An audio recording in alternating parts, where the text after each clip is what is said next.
Donc, chers amis, on se réunit aujourd'hui euh, pour, euh, pour discuter ensemble ce mercredi, probablement le dernier de l'année 2024.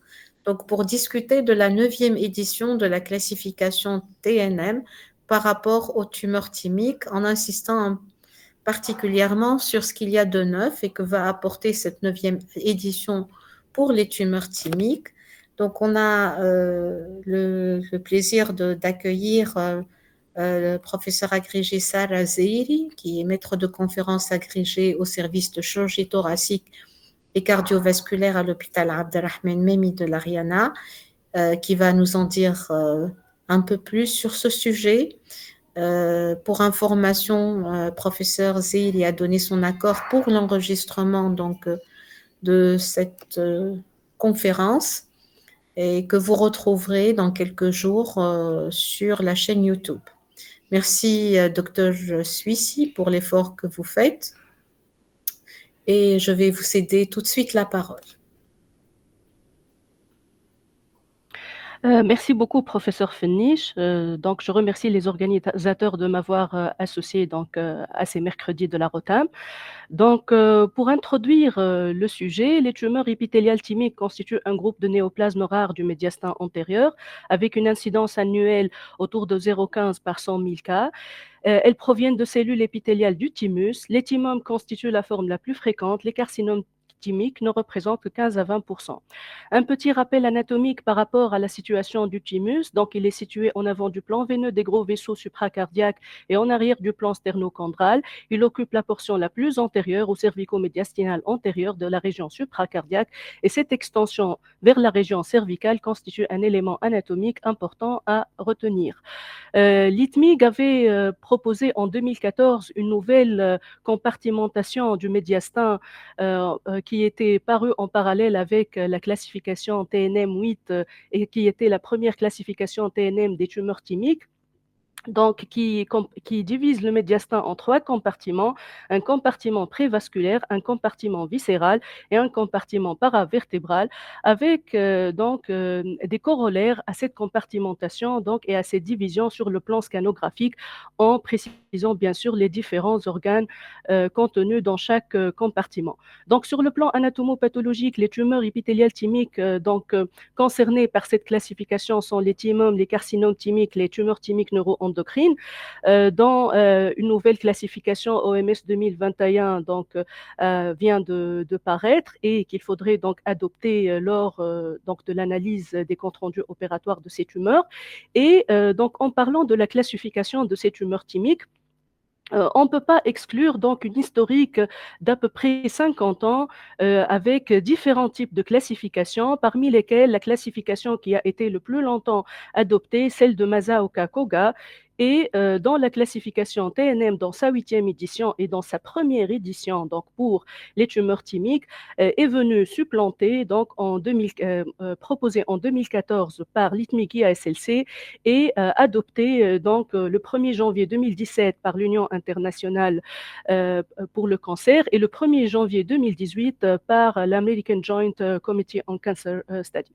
Pour l'atteinte des structures adjacentes, donc dans la 8e édition de la classification TNM qui était donc la première pour les tumeurs thymiques, le Staging and Prognostic Factors Committee, FIMEC domaine de l'IASLC, a décidé d'adopter un concept de niveau d'invasion et non pas donc de taille tumorale comme pour les autres tumeurs intéressées par les classifications TNM, du niveau le plus bas au niveau le plus élevé, dans une extension à peu près proximale à distale, ainsi que le potentiel de résicabilité. C'est une donnée très importante à retenir parce que, en fait, ces niveaux vont définir par la suite la stadification éventuelle et les décisions thérapeutiques. Le niveau 1 étant donc le niveau qui contient donc le thymus, la graisse médiastinale prévasculaire antérieure et la plèvre médiastinale. Le niveau 2, le péricarde. Le niveau 3, le poumon, les vaisseaux brachiocéphaliques, le nerf phrénique, la paroi thoracique, la veine cave supérieure et les vaisseaux pulmonaires extra-péricardiques hilaires.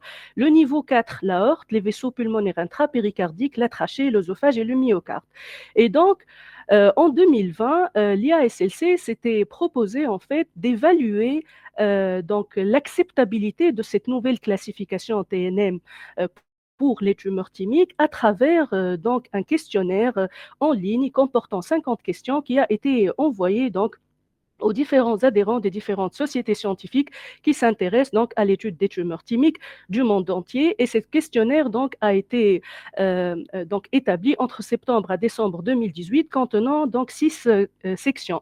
Et au total, donc 217 réponses ont été collectées provenant de 37 pays et 4 continents.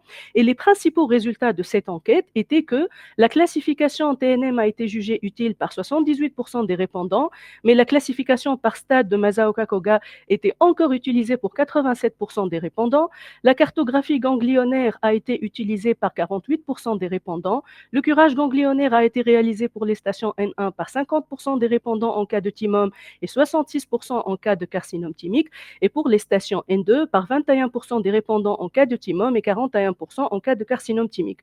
En ce qui concerne la catégorie T, la plupart des répondants, principalement des chirurgiens, ont estimé que les atteintes capsulaires et pleurales médiastinales devaient être considérées comme des catégories T distinctes. Donc, les résultats de cette enquête indiquaient qu'un an après son introduction, la 8e édition de la classification TNM des tumeurs thymiques était raisonnablement acceptée par la communauté scientifique. Elle a permis aussi de saisir l'idée de la communauté thoracique selon laquelle le système de stade Masaoka-Koga était utile pour l'évaluation de la résicabilité et que les chirurgiens et les anatomopathologistes avaient commencé à intégrer le concept de curage ganglionnaire selon la cartographie ganglionnaire proposée par l'ITMIG IASLC lors de la résection. L'incroyable effort de collaboration qui a été mis en place donc, par l'IASLC et l'ITMIC pour produire la première classification reconnue des tumeurs thymiques représente donc le plus grand changement de paradigme dans la gestion des tumeurs thymiques au cours des décennies précédentes. Par la suite, donc en 2022, le même groupe, en fait, avait publié un article par rapport aux problèmes, en fait, qui n'étaient pas résolus par cette classification TNM8 et auxquels il fallait s'intéresser éventuellement dans la classification TNM9. Et donc, parmi ces problèmes, il y avait des problèmes d'ordre généraux et des problèmes, donc, par rapport à la catégorisation T, N et M.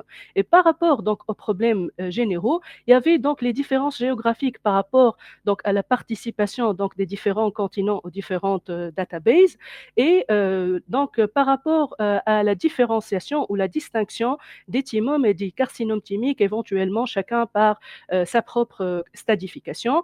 Et il y avait aussi le problème donc, de la taille de la tumeur qui était parue en fait sortant selon quelques articles et selon quelques séries rapportées dans la littérature significatives, mais avec des tailles un peu différentes.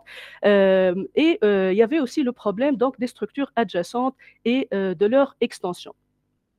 Donc, ces problèmes comprenaient le fait que ces données étaient entièrement rétrospectives, ce qui limitait la robustesse en particulier des données sur la récidive.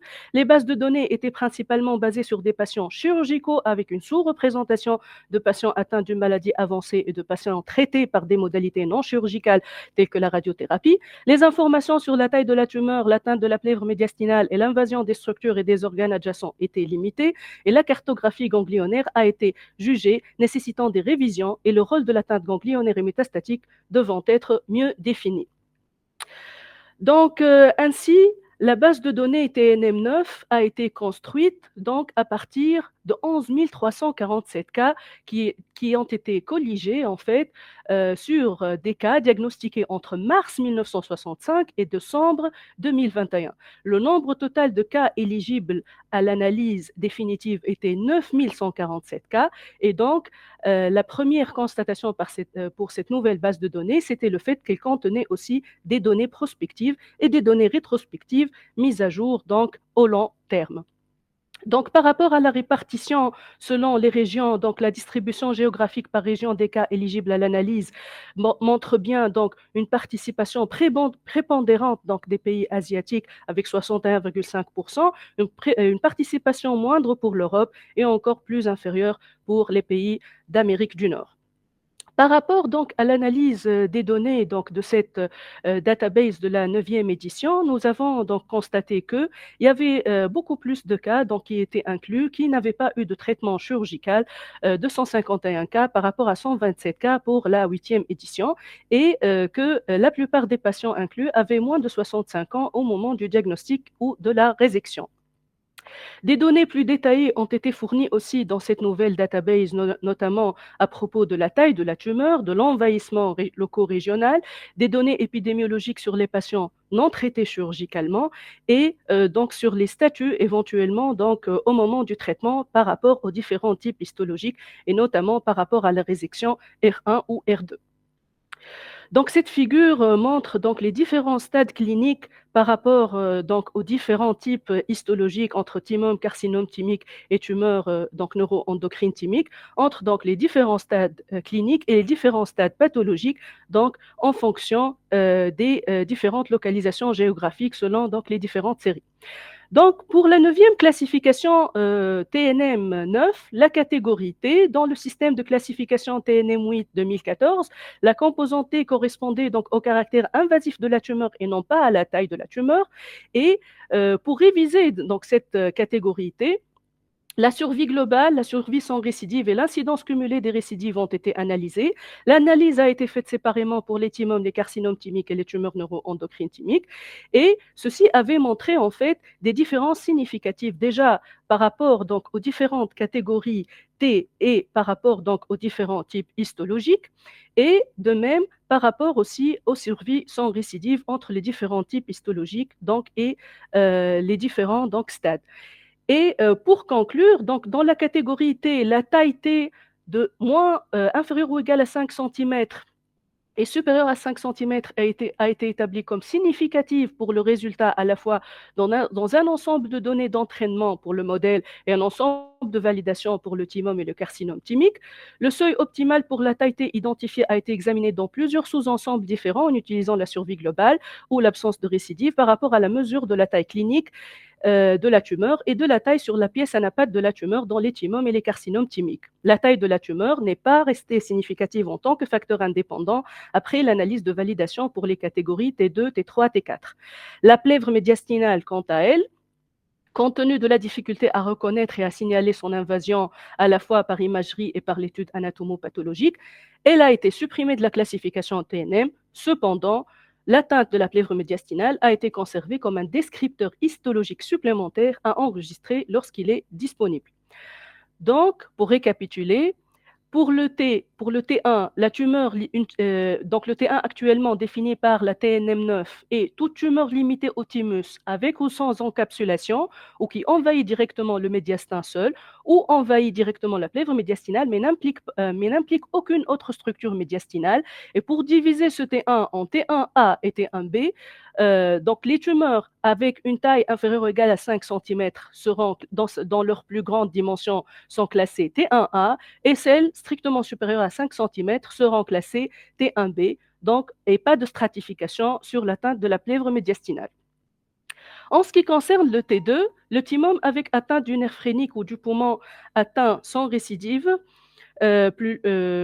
donc le thymome avec atteinte du nerf phrénique ou du poumon avait donc une survie sans récidive plus longue que les catégories T3 impliquant d'autres organes. Chez les patients avec une atteinte R0 atteinte de carcinome thymique, la survie sans récidive et l'incidence cumulative de récidive avec les tumeurs classées T3, N0, M0 dues à une atteinte du poumon ou du nerf phrénique était similaire à celle des cas T2, N0, M0 avec une résection R0. Par conséquent, les tumeurs qui étaient classées T3 poumon et T3 par atteinte du nerf phrénique ont été rétrogradés à T2, le péricarde et l'autre structure incluse dans la catégorie T2.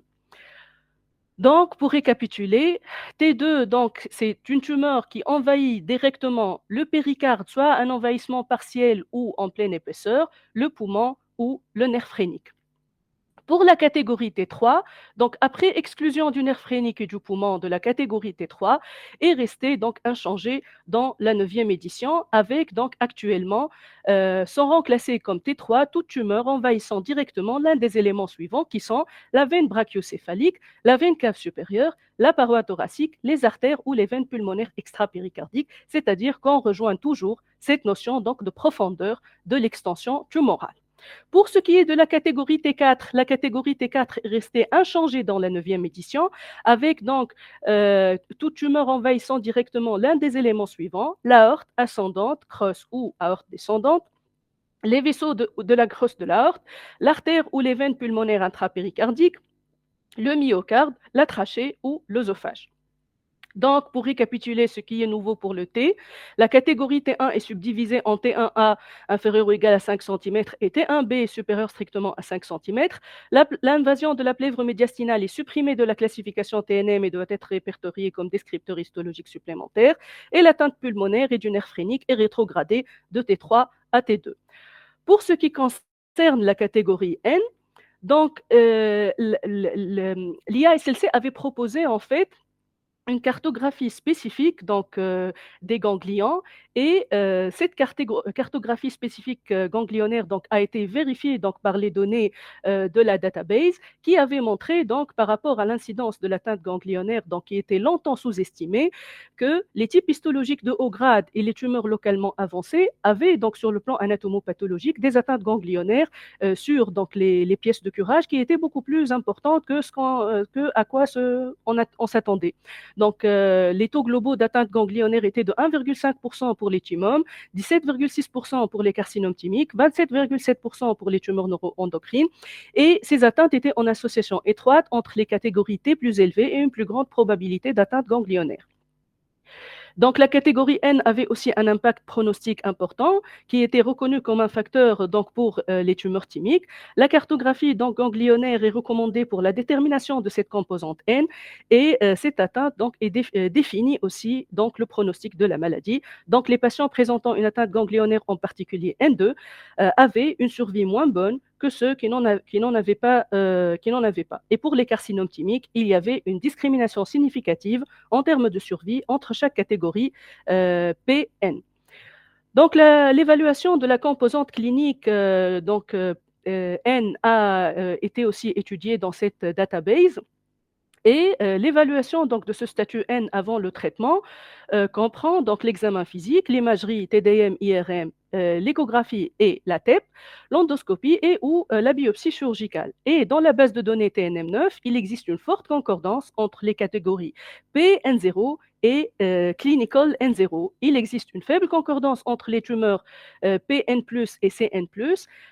Ceci est donc peut-être expliqué par le fait que ces données sont limitées uniquement aux patients ayant à la fois donc un clinical N+ et un PN+ vérifié après résection et que peu de patients qui avaient un N+ clinique mais qui n'ont pas eu de résection chirurgicale ont été donc vérifiés histologiquement donc par des biopsies ganglionnaires sur ces ganglions suspectés. Donc, cliniquement, les ganglions ayant un petit axe supérieur ou égal à 1 cm à l'imagerie et ceux ayant un sus standardisé élevé à la TEP doivent considérer donc comme atteints. La biopsie donc, des ganglions suspects si accessible est recommandée pour une stadification précise en raison de certaines preuves dans la littérature montrant que des faux positifs donc, ont été rapportés en cas de TIMO. Donc, pour ne pas, en fait, disons, éliminer une chance de traitement chez un patient qui présenterait donc des ganglions hypertrophiques qui ne sont pas vraiment pathologiques. Donc, pour l'évaluation de la composante N, il est recommandé de réséquer systématiquement au moins les ganglions médiastinaux antérieurs ainsi que le thymus lors de la résection. Et pour les tumeurs envahissant les structures médiastinales, c'est-à-dire classées T2 et plus, ou celles dont l'histologie est connue de haut grade, carcinome thymique et tumeurs neuroendocrines, un échantillonnage systématique des ganglions profonds paratrachéaux du côté droit et de la fenêtre aortopulmonaire du côté gauche est recommandée. L'exérèse donc et la notation minutieuse de tous ces ganglions suspects à l'imagerie ou à l'évaluation péropératoire sont importantes afin de faciliter l'étude anatomo-pathologique. Et sur cette diapo, on voit donc cette classification en fait ou cette nouvelle cartographie ganglionnaire qui a été précisée donc lors de cette nouvelle classification avec donc les différentes limites anatomiques et disons un peu la spécificité de cette nouvelle donnée, c'est le fait d'inclure surtout les ganglions au niveau de l'étage cervical et de mieux définir ces limites entre donc ces différentes régions, mais on garde toujours globalement donc cette distinction entre N1 périthymique et N2 donc plutôt des régions profondes et donc c'est sur ces diapos vous voyez un peu ces différentes régions avec en bleu les régions dans lesquelles les ganglions seraient classés N1 et en rouge les ganglions qui seraient classés éventuellement N2. Donc, pour récapituler, la catégorie N, envahissement ganglionnaire régional, donc on classerait N0, donc absence d'atteinte ganglionnaire, N1, atteinte des ganglions, des chaînes ganglionnaires médiastinales antérieures périthymiques, N2, atteinte des chaînes ganglionnaires médiastinales profondes ou cervicales. Et donc, pour cette nouvelle classification TNM, il n'y a pas de changement par rapport à la classification TNM 8. Pour ce qui est de la catégorie M a été déjà séparée en 3 catégories dans la classification TNM8. Pas de métastase dans les sites extrathoraciques M0. M1A, présence de nodules pleuraux ou péricardiques séparés de la masse tumorale primaire. La catégorie M1 comprend les nodules tumoraux, pleuraux ou péricardiques qui peuvent être situés sur la plèvre viscérale ou pariétale ou sur les surfaces péricardiques ou épicardiques. Cela diffère de l'extension directe d'une tumeur au péricarde ou à la plèvre sans nodules séparés, qui est classée comme une maladie T3. M1B, la présence de nodules intraparenchymateux pulmonaires et ou des métastases à distance extrathoracique. Et la catégorie M1B comprend les nodules pulmonaires avec un rebord de poumon normal entre le nodule et la surface pleurale, donc ce qui va distinguer une atteinte par contiguïté donc d'une atteinte métastatique. Toute lésion métastatique autres extrathoraciques et tous les ganglions lymphatiques non régionaux, par exemple les ganglions du haut du cou, rétrocruraux, axillaires ou extrathoraciques. Et donc les données sur les catégories cliniques M0, M1A et M1B étaient disponibles pour 24,7% des cas de thymome et 25,9% des cas de carcinome thymique sur la database, respectivement, avec un nombre limité de cas M1A, M1 réséqués et forte proportion de cas M0. De ce fait, donc, il y avait une faible corrélation entre les catégories pathological M et les catégories clinical M. Le PM1A a été correctement identifié cliniquement dans 76% des thymomes et 53% des carcinomes thymiques. Le PM1B a été correctement identifié dans 14% des thymomes et 33% des carcinomes thymiques. Donc, le M1A, on classerait comme étant M1A tout nodule pleural ou péricardique, donc séparé de la tumeur, et M1B, nodule pulmonaire intraparenchymateux ou métastase distale. Et pour donc récapituler, pour la catégorie M, il n'y a pas de changement, il faut juste insister sur le fait que l'atteinte d'un ganglion non régional est classée en M1B. Maintenant, nous passons donc à la stadification de ces tumeurs. Donc, le groupement en stade, on classerait en stade 1 les tumeurs T1A N0 M0 ou T1B N0 M0, c'est-à-dire toutes les tumeurs limitées au thymus avec ou sans encapsulation qui envahissent directement le médiastin seul ou directement la plèvre, mais n'impliquent aucune autre structure médiastinale, donc sans atteinte ganglionnaire et sans métastase à distance. Pour le stade 2, est classé donc en stade 2 toute tumeur T2 N0 M0, c'est-à-dire une tumeur envahissant directement le péricarde partiellement ou en pleine épaisseur, le poumon ou le nerf phrénique, bien sûr sans atteinte ganglionnaire associée. Et il faut insister sur le fait que ces atteintes ganglionnaires doivent être prouvées histologiquement. Pour le stade 3A, donc sont classés stade 3A les T3 N0 M0, c'est-à-dire les tumeurs qui envahissent directement l'un des éléments suivants, la veine brachiocéphalique ou la veine cave supérieure ou la paroi thoracique ou les artères ou les veines pulmonaires extrapéricardiques, bien sûr sans atteinte ganglionnaire associée. En stade 3B, les tumeurs T4, N0, M0, la tumeur qui envahit directement l'un des éléments suivants, l'aorte ascendante, la crosse ou l'aorte descendante, les vaisseaux de la crosse de l'aorte, l'artère ou les veines pulmonaires intrapéricardiques, le myocarde, la trachée ou l'œsophage, toujours sans atteinte ganglionnaire et sans métastase à distance.